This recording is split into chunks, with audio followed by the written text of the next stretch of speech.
Welcome, everybody. My name is Cindy Gay, and today is Wednesday, July 3rd. I'm a day early because of the holiday tomorrow. And we're just going to get started and get right into it.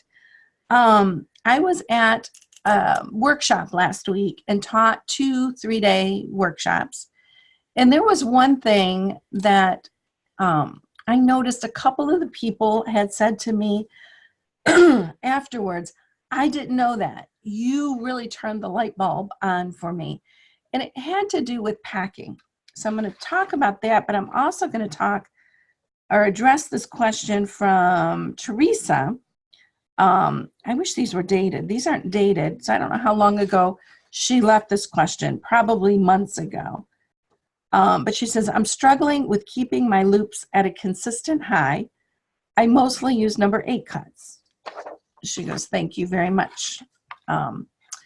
What happens is when you start rug hooking, most rug hookers tend to be very critical of their technique. Oh, my loops are twisted, or my loops are not the consistent height. My loops are this, my loops are that. And I just say to you, first off, be careful what you wish for. If you have perfect, consistent, beautiful loops, hooray for you. Some people, it happens automatically. Most of us, it does not. But what you end up with is a little bit of a machine-made loop where your loops are absolutely perfect. So this is what I'm talking about. When your loops come up,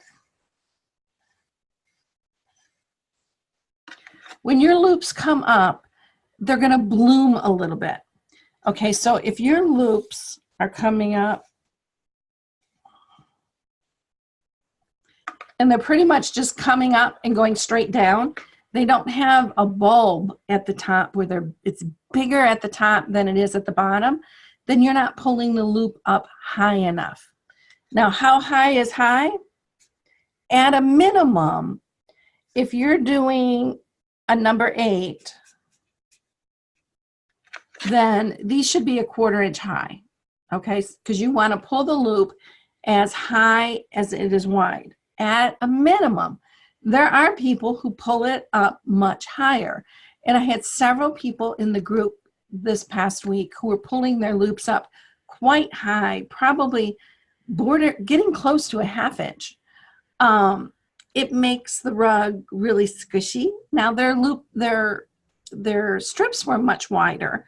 I had I had a couple who were doing hand torn, which are like a 1/2 inch wide loops, and then some 8.5s, and some 9s, which are much wider loops. And so you got to pull those up even taller. But the secret is to look at your loops sideways and see how they stand up. Now, if you take a loop or a little imaginary arrow and you go from the top of the loop all the way to the base, what you want to see here is a nice 90-degree angle. If you don't, what you are seeing is packing. So let me draw some packed loops. Okay, that's packed loops. And what happens is if you draw a line from the top of the loop to the base of the loops, it's definitely not at a perfect standing up. They tend to lean a little bit.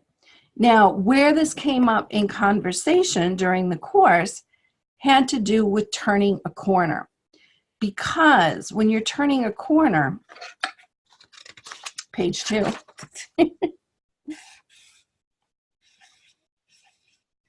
and you've got a row like this that you're following, and then you want to turn and go this way with it. The problem is your loop is going to go on each side of that line a little bit, and you end up with this weird little space right there. It's almost like a rounded corner. It doesn't end up nice and crisp. So what I recommend for that is whenever you're going to turn a corner, hook it like you would normally. And then reverse the last 2 loops, pop them out, and in that same space, pack in 3 loops, okay? So what happens is in that space where you should really only have 2, you've got 3. Those last couple loops are going to start leaning and they're going to fill in that space. So when you put your next loop in, you put your next loop in that same hole, you know, you're coming this way and now you're going to turn and go down. Where the edge of that loop is, where the edge of this loop is, it's going to fill that space is going to be filled up because these little guys here, which were 2, you are now packing in 3. It's going to lean forward and it's going to fill up that space. Okay, so we are going to use the phenomenon of packing on purpose when we're getting ready to turn a corner, and we lean those loops over a little bit further and it fills up that spot and it makes a nice square turn. Okay, does that make sense? Does that make sense? If it doesn't, this is your chance in the chat. You know, let me know that it doesn't make sense and I'll explain this further. Okay, let me take a little drink. Okay, let's go on to the questions in the Q&A. Barb is asking, do you ever hook with velvet? If so, how do you like it? Have you ever dyed it? Can you put it through your cutter? A beeline. Okay. I have not hooked with velvet. That is a really big craze right now. I am a little bit boring. I'm quite traditional when it comes to my rugs. I do use some creative stitches, but I don't use much as far as exotic fibers. I don't use sari ribbon. I will use yarn probably more than the other things, only because, you know, a nice brown black in a landscape looks like a number 2 cut, and you can pull it in to make a little bit more emphasis on certain things. But I just don't have any purpose. The velvet will get attention because the loops are different. So make sure you place it carefully so it makes sense in your piece. I haven't dyed it. I know that the dyes that we use will dye nylon and wool and silk. So if it's silk velvet, our regular dyes will dye it. But if it's another fiber, our regular dyes that we use will not dye it. You'll have to go off the plantation, so to speak, and find something else, another type of dye that will actually dye the fibers. And yeah, Barb, I'm just not interested. I think it's a little bit of a craze right now. How about velvet for the floor rugs? The fiber that is going to hold up the longest is going to be wool. So if it's a different fiber, it's not going to last as long. That said, what's the difference? Is it going to be the same as it'll last as long as your backing does? Probably. But it won't last as long as the wool. The wool is going to last the longest. Barb says, I totally understand where you are coming from. ... Me too. Yeah, I feel a little bit like the odd person out right now. Several people wanted to work in velvet in their rug. Well, several, at least one. Was there more than one? I think it might have been just one. And that's okay. I'm not poo-pooing it. It's just not for me. So I don't have a whole lot of experience with it. It does look different in the hooking, so it's going to draw attention. So be careful how you place it. It needs to be not only an accent, it needs to be the star because it's going to look different. But the people who use it, I've seen them cutting it on their cutters, so I think it's working okay in their cutters. Joan is saying, I am hooking a rug on linen and have an edge that is raveling up to the hooked edge. I skimped on the edges and sewed a piece of flannel there, but it is pulling out. Thanks for any ideas. Oh, ooh, that's kind of like water taking out the foundation in your house. Wow. There's not a whole lot you can do with that except to stop it as far as you can. You're going to need that edge for finishing. One option is to look at your rug. Can you make your rug smaller? And that would give you the extra little bit. One thing I do want to say, I mean, this is cut off at the 1.25 inches, which is, to me, the minimum you need to do the finishing. When I am planning a rug piece, commercially, when you're buying a commercial pattern, you can expect 4 to 6 inches as far as access beyond the border. When I'm doing my own, I do between 18 inches and 24 inches, okay? The bigger the rug, the more space I leave. Now, the reason for that is when I do a design, I'm never 100% sure where it's going to end. So I want to be able to have options. I want to be able to add, maybe a 6-inch border or a 12-inch border. So if I'm going 18 to 24, I still can. If I don't, and I have 18 to 24 inches on the outside edge that I am then cutting off, what I have is a piece that's big enough to still fit on my frame. I can make little mug mats like this one. This one is not hooked by me. This was hooked by Cindy Goolsby out of Texas, and it lives right here on my desk under my thermos. I can use that space for that. I personally turn them into what I call beginner pieces. I'll cut them so they're about 18 inches square, and I have beginners hook this project, what I call a beginner square, which makes another great mug rug, okay? But it's just a nice little piece. It's big enough that you can get an idea of hooking. I use scraps on it. This will take about 2.5 to 3 ounces of wool scraps to do this. So I have every beginner make one of these. They can hook it in about a week, and then they come back the next time for their lesson, and then I teach them the finishing method. Then we choose a rug, okay? And then we're worried about what color goes where. We're worried about making the duck look like a duck instead of just simple squares, okay?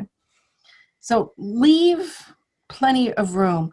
You can hook, if you got something that's small, you can sew on it so that when you're hooking, I don't have my frame in here, but your frame, depending how big it is, but your frame is so big, it is uncomfortable to hook right at the edge where your loops are right next to that wooden part of the frame. So I like to have plenty of room to move the hooking into the center. And with 18 to 24 inches, I have plenty, right? So I move that over to the center, but then I can finish it easily too. But if I expand it enough so that the hooking goes over further, I still need enough to finish it. And I guess, Joan, without seeing it, but just saying that it's raveled up to the hooked edge, it sounds like you might not have enough to finish it. And that's my main concern. You can sew something on, but usually I sew something on and it's still far enough away from the loops that I simply cut it off. Yours is a little bit different. And we did have a situation at the workshop where a woman had brought pattern that she had drawn herself, and she had left about an inch or so. And it took a little convincing, but we did convince her to get a bigger piece of linen and get that pattern transferred on so that she had a good 4 to 6 inches on the outside edge, because it was going to be a struggle at one point or another. The backing that we use is not terribly expensive compared to the wool, right? I don't know if you guys have seen the price increases yet or been affected by them, but oh shoot, I don't know where I put it. Doors new pricing, I think textures are $27.50 a yard. So by the time you are putting that much money into the wool, looking at a piece of rug warp at $20 a yard or a piece of linen at $33, it's pretty cheap compared to the wool that you're putting into it. And you want this to be a comfortable, easy experience. You don't want to be stressing with it. So without seeing exactly what situation you're dealing with, Joan, if you've got some linen scraps, you might have to weave that back in and create fabric that's not there. That's going to be fussy and fiddly and hard to do, but not impossible. I'm guessing if it unraveled up to that point, maybe the edges were not initially zigzagged. It's real important to do that. If you don't have a zigzag, then what I recommend is that you simply put some tape on it. And I don't have a roll of it sitting around, but they make some really pretty duct tape.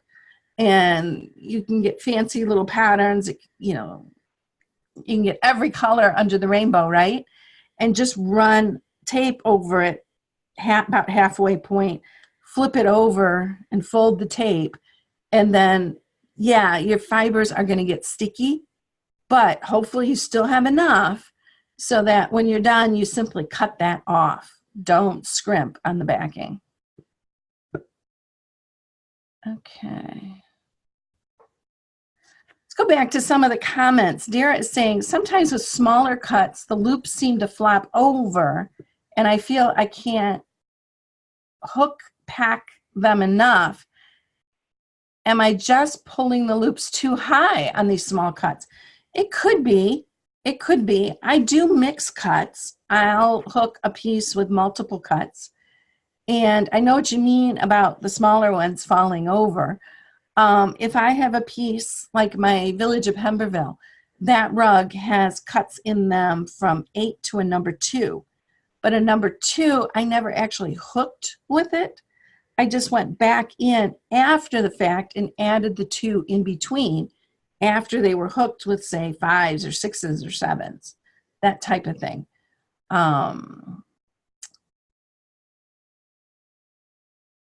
So yeah, you want to pull it up to where you're comfortable. Now that said, my loops are really all over the place as far as height goes. So when I'm looking at, and one of these days I need to look close at my loops and find one that I can bring in as an example. It's not uncommon to see something like this in my loops. I just don't worry about it. I know that when I get it all done and I get it all steamed, it's going to take care of itself. And this little guy here will never be noticed. It'll never be noticed. So be careful what you fuss over, because sometimes it can stop you from moving forward. Evelina is saying, I don't have a sewing machine. How can I finish the edge of a cut piece of linen to keep it from unraveling during hooking? And like I said, the best guess is going to be duct tape. If you don't have duct tape, you can use masking tape. You just want to use something that's going to stick and will capture those threads so that they don't move.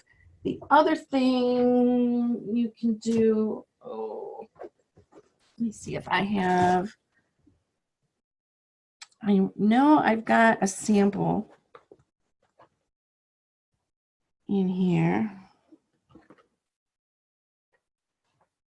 And I'm not going to be able to find it quickly.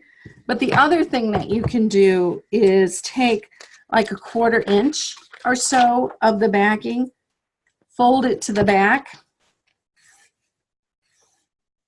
Okay, so this is what your backing's going to look like, and you're going to take a little bit of it and fold it, and then simply whip over it, and that'll hold it in place. Simple stitching by hand. That won't take you long. You know, your stitches can be quite big. This will do it too.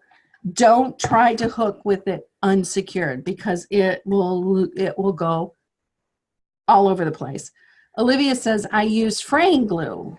Worked great. That works well. What you can do is a little bit of Elmer's glue on that outside edge. You'll need to take a little bit of a brush and kind of work it in to get it into those fibers. Trouble with that is it'll dry hard. And where do you put it to dry? Because it's on both sides now. It's on the top, it's on the bottom, it's all over the place. So I don't use glue for that reason. It can get a little messy. Simple stitching like this, simple duct tape, easy peasy. Dara says, steaming is amazing. What a difference it makes. Your Village of Pemberville is a real gem. Well, thank you, Dara. Yeah, steaming is the great equalizer. I always tell students, do not compare your unfinished work with my finished. My unfinished work doesn't look like my finished work, okay? Just trust the process, go forward, and it's amazing what steaming will do. Okay. Marielle says, I see your stash, and God, I am so jealous. I am from Argentina, and we don't get any 100% wool fabric there. I have to do with other fabrics, but I do not know if it will last any time as a floor rug. Well, wool is going to last the longest. And wool has a natural tendency to repel water. In fact, we have to go to great lengths to get it wet when we're dyeing it. Either soak it overnight in just pure water, or add something to the water that breaks the surface of the water and gets it into the wool. For that reason, it just doesn't get dirty. That's the best part about it. But other fabrics will work. You'll have to experiment and maybe do a test on that. Cotton, I know, will get dirty very quickly. And once that dirt gets into cotton, you really can't get it out. So that would be, I would probably avoid cotton if you've got other fabrics available. But experiment with what you've got and use what you've got. I know most of the rugs from Africa, from Heather Ritchie's group, are not wool. They hook with whatever clothing they can find and cut up. A lot of that is t-shirts, that type of thing. But I really, luckily, I'm blessed and spoiled by what I have. So I don't know what other fabrics to recommend. If someone here maybe has that type of experience, type it in to the chat, and let's get Marielle helped out with that. Nancy is saying, are you having a wool sale again? Missed the last one. Hubby broke back. Helter skelter here. Some of webinar, do computer, restart, ugh, and missed. Okay. Well, Nancy, the last one, you didn't miss anything. I had one scheduled the Friday before I was to leave for rug camp, and I was so far behind on packing that I didn't have the bandwidth to pull the wool off of my shelf and have it ready. So the next one is July 27th, I believe. And we will pick up from there where we left off. Denise is saying, can you describe the fine tuning we should do during finishing? Well, the best bet is to look at my blog post. It's a giant blog post, and there's not a good printout for it yet. I'm working on that, but it's low on the totem pole. But it's there, and you can look at it on your screen, and it walks you through the steaming process. When you, in sort of high level, quick explanation, you're going to be steaming the rug. And it's similar to if you're a knitter and you block a sweater. It's a similar process. You're going to get it steamy and warm and moist, and then let it dry in position, and then those fibers will stay where you put them.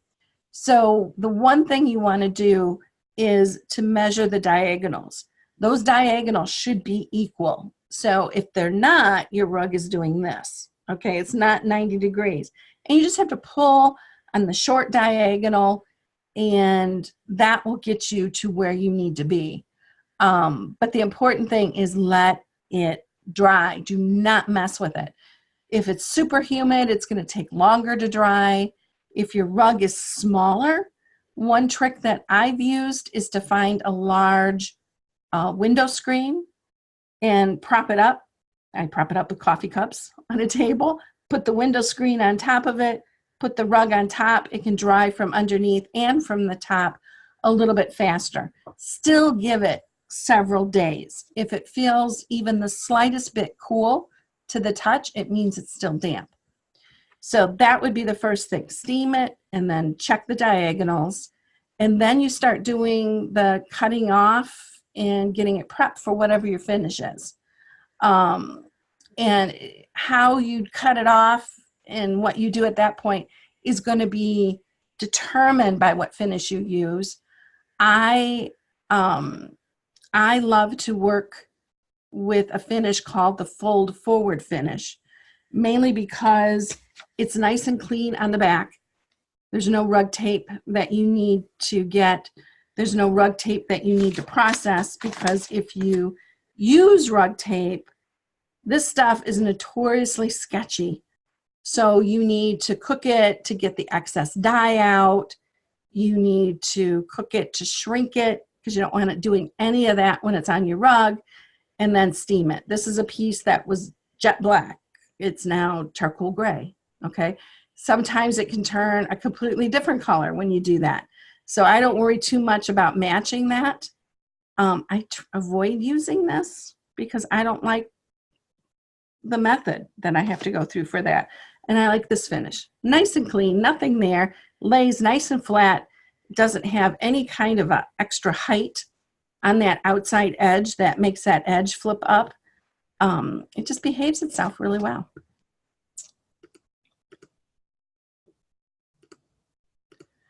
Olivia is saying soft denim fabric is good to work with. Probably very limited in colors. Nancy's glad she didn't miss the rug sale. Marielle is saying thank you. What I can get here is wool thread, like for knitting, so yarn. I live in the mountains. We have lambs. Sorry, English is not my mother tongue. Well, you've been doing very well, Marielle. There is a very large segment of our rug hooking community that is hooking with yarn. And if the yarn is too thin, one trick is to use multiple strands at the same time and then pull them up. She says, but I understand you perfectly. And she says, yes, yarn. Yeah, pull up, you know, you can mix. I mean, what's nice is that if you need to put 3 strands of wool together, you could put 2 of one kind and 1 of another, or 3 completely different ones. The person that I want you to look up is, I can't remember her website, but if you type this in, oops, well, shoot, let me get it right. There's her first name, Ian Fitzpatrick. She's from Nova Scotia. And she routinely hooks with non-wool fabric. She works with wool fabric. She'll work with something she calls jersey, and she hooks with yarn quite a bit. And she's got a lot of videos on YouTube. And so if you need some little tips on hooking with yarn, I would look up Deanne Fitzpatrick's YouTube channel and see what you can figure out. See what you can figure out there. Okay. Get rid of these little comments. B is saying, what happens to the yarn when cut on the back? Won't it fray too much?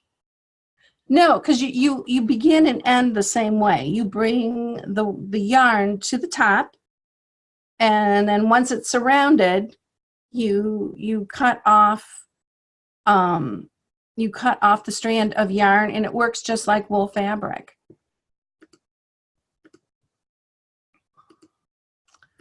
And Olivia says, yes, I am using yarn, Donegal tweed, velvet, sari silk, and I've just cut up a load of t-shirts.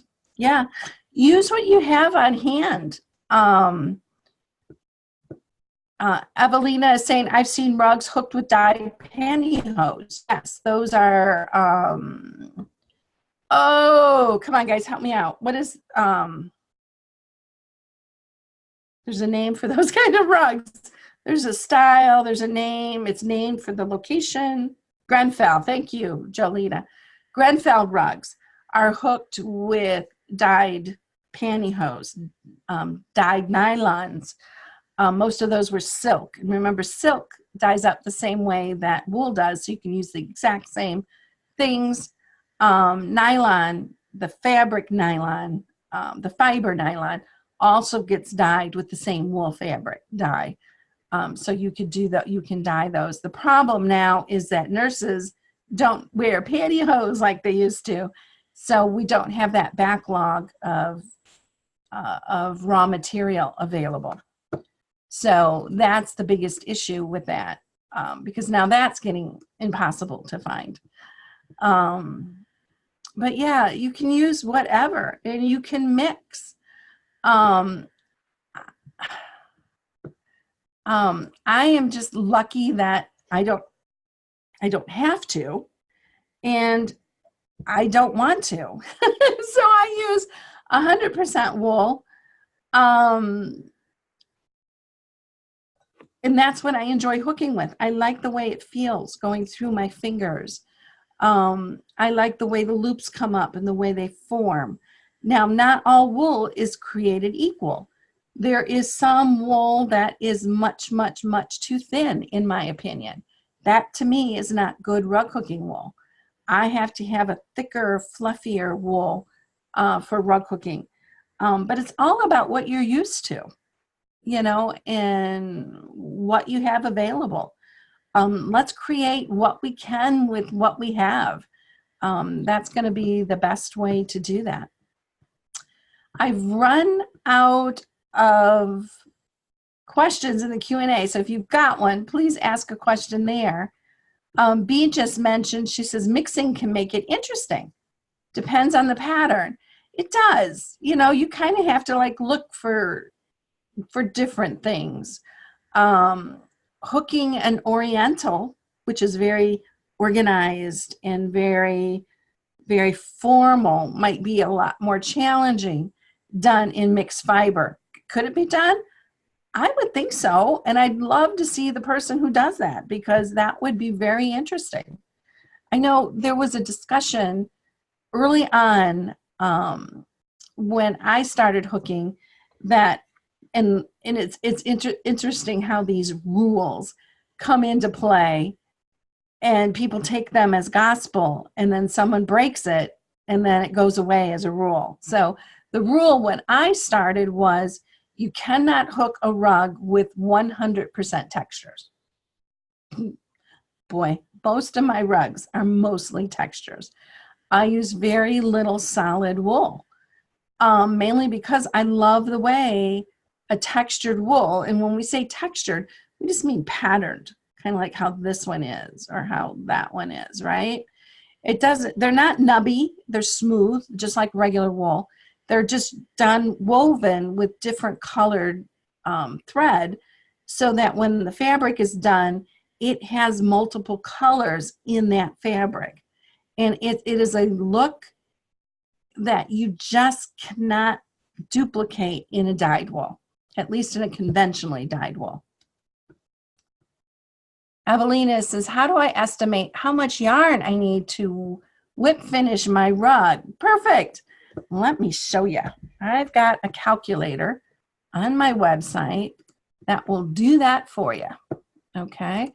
So let me get to the website. And then in Zoom, I'm going to share my screen.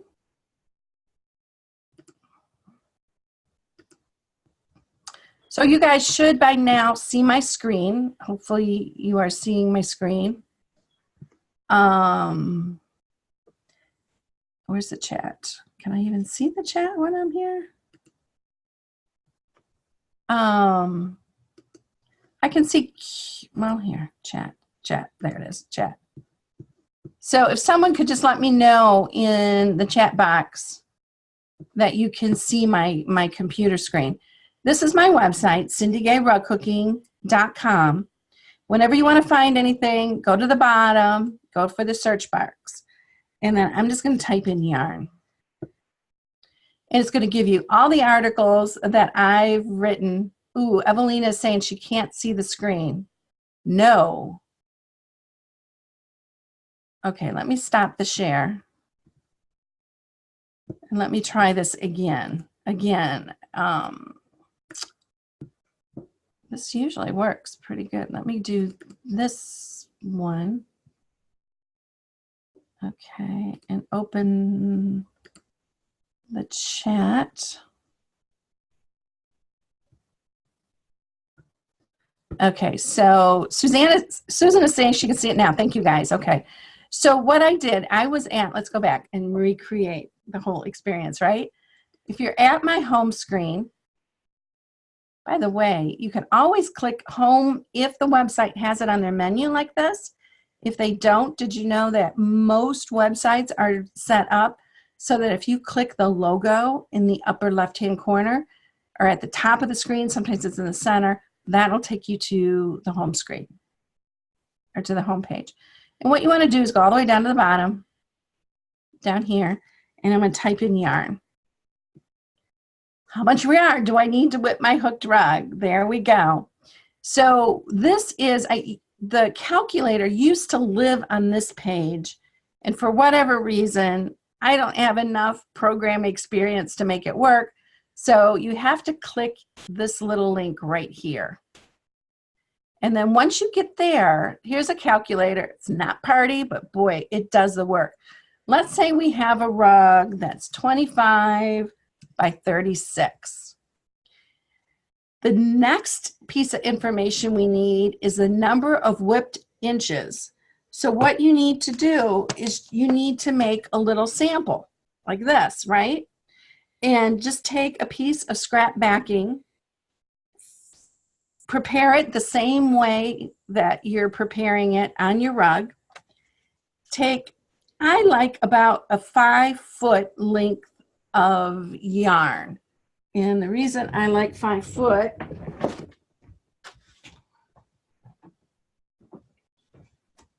is very simple. So hopefully you can see me in a little box on your screen. But when you've got a skein of yarn and you usually buy it, kind of twist it up like this, untwist it, okay, and open it out, and it's going to be a big circle, about yay big, right? What I do when I'm getting ready to use this for whipping, I just take a pair of scissors and I hack right through it right there. And I store this yarn on one of my sorter organizers.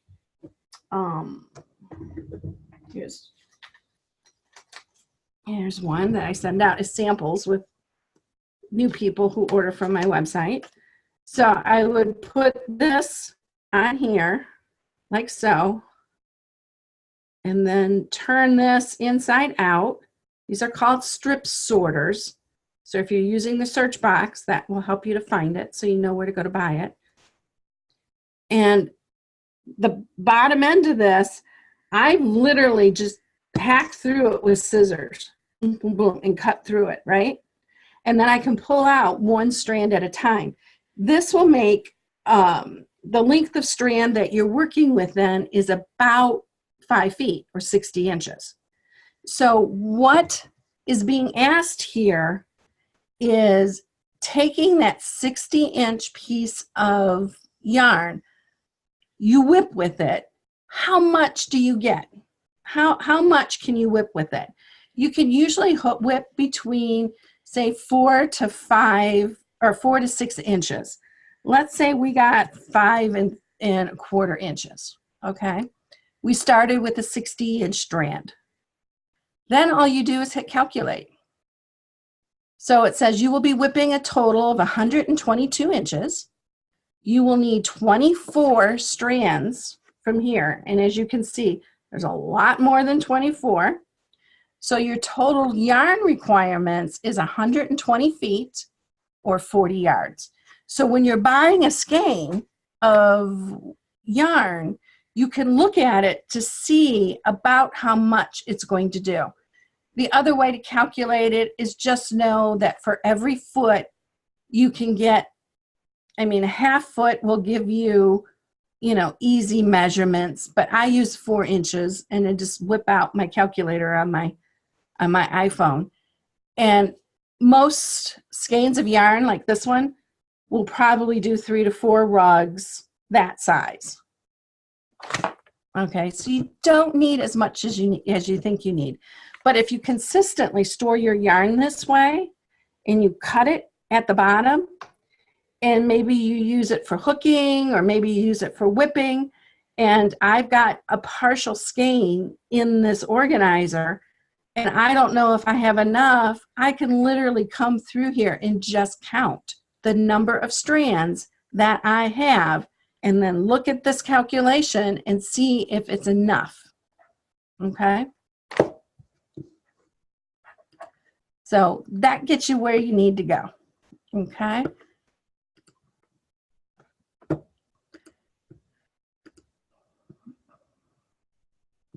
And if I'm saying this right, Francois is saying, I would like to make a carpet bag. Do you think wool would make the bag too heavy? It does make the bag heavy, but so would pretty much any other fabric that you use to make a carpet bag.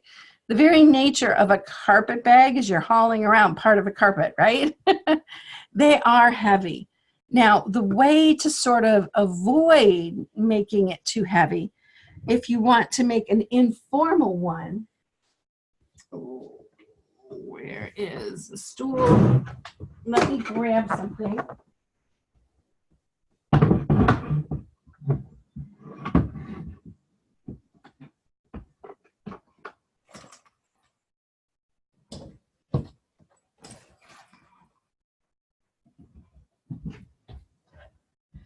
I sell these little pencil pouches on my website, and I don't have a finished example to show you because I literally sell every finished one that I've ever made, usually the first time as soon as I get it done.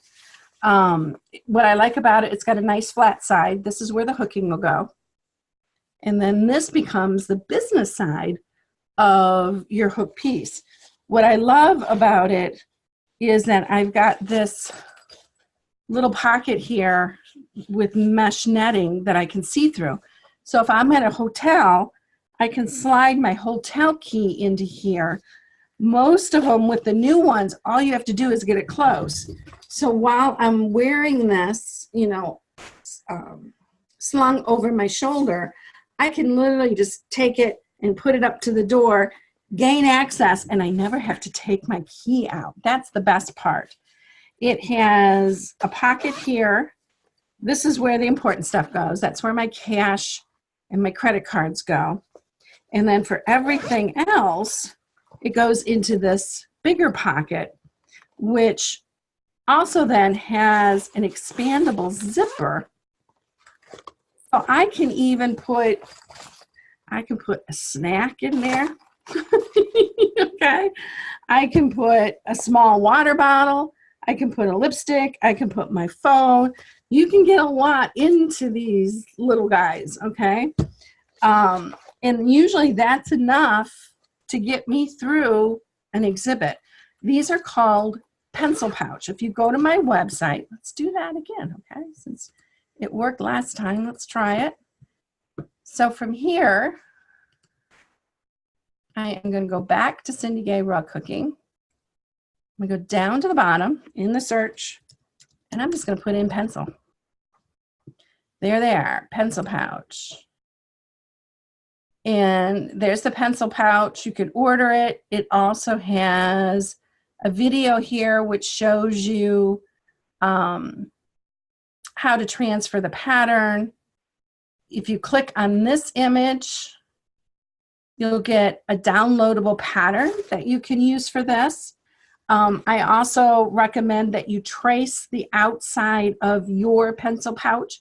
These are not done to precision, so they're not all exactly the same.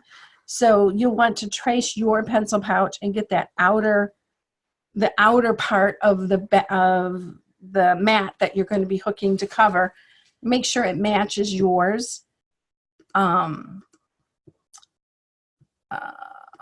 Get rid of some of these.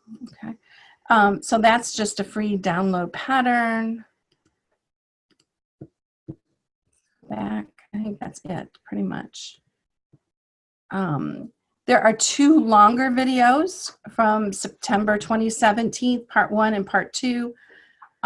These are only accessible if you are a member of the Rug Cooking Journey, which is my monthly membership that you can join right now at any time. Eventually, it's going to be open enrollment, closed enrollment, but right now it just stays open. So you can enroll right now. Here's a picture of, this one's from Diane Furman, and how she actually used the holes here and bought a clip-on handle and probably clipped it right, just did a little slash into the wool. So she clipped it through. Here's the pencil pouches that I've made in the past. I make a handle out of wool, and there's instructions in, oh, I don't have a picture of the book. So there is a book that also has written instructions on this. You might already have the book. Projects for primitive hookers. This one right here. Okay. So this particular book right here has instructions on it, has a pattern, full size, I believe, that you can trace off, and it's good to go. So check your stocks. This was a Rug Cooking Magazine framework series, so it might be one, and it's an older one. This doesn't look like it has the date of when it was published. 2007. It's that orange color, and actually on the back there's a picture of my purse on the back, and it's got several other projects. It's got like an eyeglass case. I think Karen Cayley maybe did the pattern on that. It's got several different projects in there. One of the better collection books, I think, that they've put together. It's got several little projects. He is saying, where can we see pre-made hook pouches you have made? Okay, so I just showed you that. I didn't see your question. So that worked out good. The other thing is there's several on Facebook. Joe, who I know, who is here, who was in my class this past week, is probably one of the more prolific hookers on putting those. And Joe, if you send me some of your pictures, I've been meaning to get in touch with you and gather those. If you've got photographs of what you've done with it, send me pictures and I'll post them on that same page where you buy the pencil pouch, and then you all can see those. It makes a great purse. I mean, it's simple, it's easy, and the good news is that you can go, see, here's what rug cooking is, and you can show them. I literally finish it as a mat and then just tack it on. So it's pretty easy finishing. You don't have to make zippers or do anything like you would if you were making a traditional carpet bag. And from what I've heard from friends who have made those, the finishing is so difficult. Where this finishing, easy peasy. This is something you can hook, finish, have done in a day. You can do it in a day because I've done it. I've got to go somewhere and I want to have some hooking with me. So yeah, you can do it in a day. Olivia says, my Christmas present's done. There you go. They do make great presents. They do make great presents. So that's it. I'm through all the chat and I'm through, oh, there's one more Q&A. How do you tack your mat on the pencil pouch? I literally, it's important that you size it right. And then I do a whipped edge. I literally just like this, and I literally tack it. I sew through this little binding tape or whatever this is on the side. I sew that and the mat sits on top of it like this. Okay, so that's what it would look like from the side. And there's going to be some irregularities. In some places your mat might be slightly bigger or slightly smaller. That's why you want to trace your mat or your pencil pouch. And then I just literally just tack it on. Okay. You just want to make sure it doesn't fall out of place. Elizabeth is saying, is your book Dying Without Dye a replacement for your out of print book? I'm assuming you're meaning my out of print dye book, and no, and Dying Without Dye is now out of print. So I need to get both of those reprinted. It usually costs $5,000–$6,000 to do a run of those. So I have to save up for it, and I have to get them edited and reprinting. The Dying Without Dye is probably closer. It doesn't need much rewrite. Olivia is saying thank you. Great evening of info. Well, thank you, Olivia.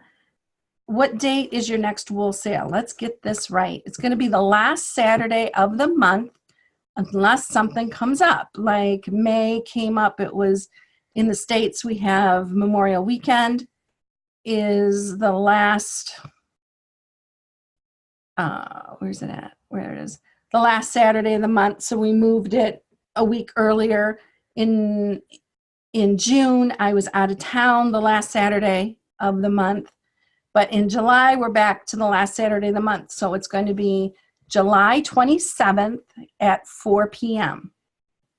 Okay, it's a little earlier in the day, but I didn't want to go that late. I wanted to get it done. This way, you guys can, a lot of people will create the payments. I go through and I start packing, and I've got the weekend then to get it packed up and get it out to you by Monday. So that works out really good. The way to sign up for it is on, let's do another really quick share because we can. It's been working. If we go to Cindy Gay Rug Cooking, and right on the home page, you're going to want to go right here to the monthly wool sale, the center column, and you want to register for the wool sale. Okay. You click on that, you register for that the same way you registered for the 6 o'clock webinar, okay? And it'll send you an email 24 hours in advance, so you'll get notified Friday at 4 o'clock that in one day we're going to be having the wool sale. And then an hour before, you'll get another reminder that says, okay, in 1 hour we're going to be doing the wool sale. And that's going to be your best bet. Is you need to register for that to get the special link. It's not the same link as this event. think of it as being in a different room, okay? So that's going to be the easiest way to do that. In that registering for that wool sale, here's some more information. Like there's the next date. You can always see the next date right there on that page. How to get through it. Right there is where you register. And if you've registered for this Zoom webinar, this looks very familiar, right? And you simply go through, fill that in, hit register, and boom, you're good to go. Okay.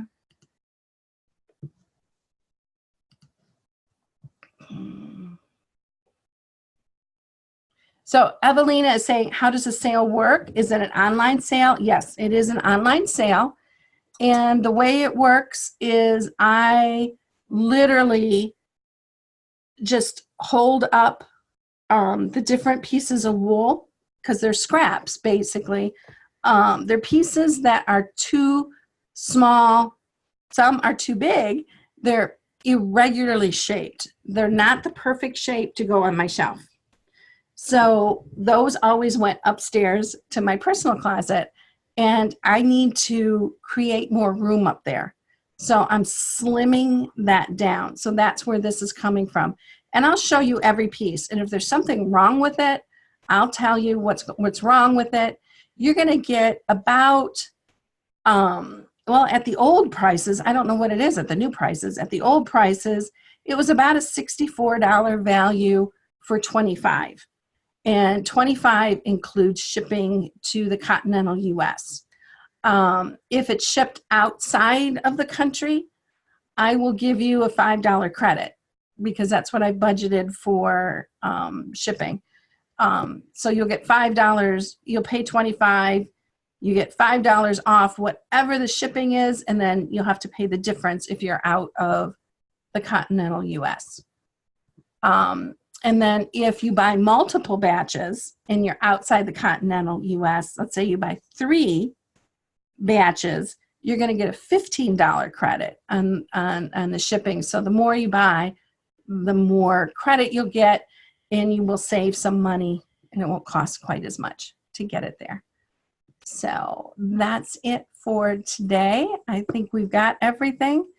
Thank you again for being here. I mean, wow, we didn't have a full house, but we were close. So thanks once again. I'll see you all again next Thursday. And at 7 o'clock next Thursday, if you're a member of the color planning course, we will be doing a live lesson at 7 p.m. for the color planning members. 6 o'clock for the entire world, 7 o'clock for the color planning members. So that's it. Thank you. And thank you, everybody. And I will see you all next week.